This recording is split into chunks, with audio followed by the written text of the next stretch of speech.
আমরা সকল বিষয় বিবেচনা করে সিদ্ধান্ত নিয়েছি যে আগামী জাতীয় সংসদ নির্বাচনের দিনেই গণভোটের আয়োজন করা হবে, অর্থাৎ জাতীয় নির্বাচনের মতো গণভোটও ফেব্রুয়ারির প্রথমার্ধে একই দিনে অনুষ্ঠিত হবে।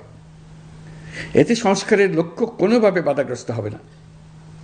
নির্বাচন আরও উৎসবমুখর ও সাশ্রয়ী হবে।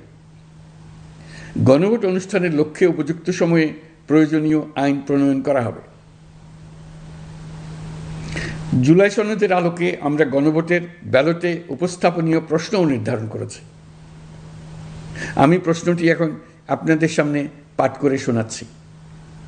প্রশ্নটি হবে এরকম: আপনি কি জুলাই জাতীয় সনদ সংবিধান সংস্কার বাস্তবায়ন আদেশ 2025 এবং জুলাই জাতীয় সনদের লিপিবদ্ধ সংবিধান সংস্কার সম্পর্কিত নিম্নলিখিত প্রস্তাবগুলোর প্রতি আপনার সম্মতি জ্ঞাপন করছেন? ক, নির্বাচনকালীন সময়ে তত্ত্বাবধায়ক সরকার, নির্বাচন কমিশন এবং অন্যান্য সাংবিধানিক প্রতিষ্ঠান জুলাই সনদে বর্ণিত প্রক্রিয়ার আলোকে গঠন করা হবে। খ, আগামী সংসদ হবে 2 কক্ষ বিশিষ্ট। জাতীয় সংসদ নির্বাচনে দলগুলোর প্রাপ্ত ভোটের অনুপাতে 100 জন সদস্য বিশিষ্ট একটি উচ্চকক্ষ গঠিত হবে এবং সংবিধান সংশোধন করতে হলে উচ্চকক্ষের সংখ্যাগরিষ্ঠ সদস্যের অনুমোদন দরকার হবে। গ, সংসদে নারীর প্রতিনিধি বৃদ্ধি, বিরোধী দল থেকে ডেপুটি স্পিকার ও সংসদীয় কমিটির সভাপতি নির্বাচন, প্রধানমন্ত্রীর মেয়াদ সীমিতকরণ, রাষ্ট্রপতির ক্ষমতা বৃদ্ধি, মৌলিক অধিকার সম্প্রসারণ, বিচার বিভাগের স্বাধীনতা ও স্থানীয় সরকার সহ বিভিন্ন বিষয়ে যে 30টি প্রস্তাবে জুলাই জাতীয় সনদে রাজনৈতিক দলগুলোর ঐকমত্য হয়েছে সেগুলো বাস্তবায়নে আগামী নির্বাচনে বিজয়ী দলগুলো বাধ্য থাকবে।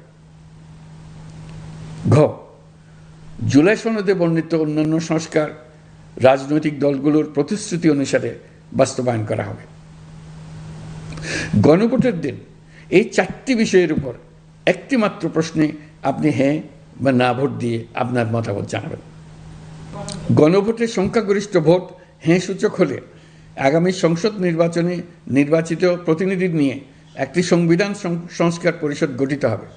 এই প্রতিনিধিগণ একই সাথে জাতীয় সংসদের সদস্য হিসেবে দায়িত্ব পালন করবেন। পরিষদ তার প্রথম অধিবেশন শুরুর তারিখ হতে 180 কার্যদিবসের মধ্যে সংবিধান সংস্কার করবে। সংবিধান সংস্কার সম্পন্ন হওয়ার পর 30 কার্যদিবসের মধ্যে সংসদ নির্বাচনে প্রাপ্ত ভোটের সংখ্যানুপাতে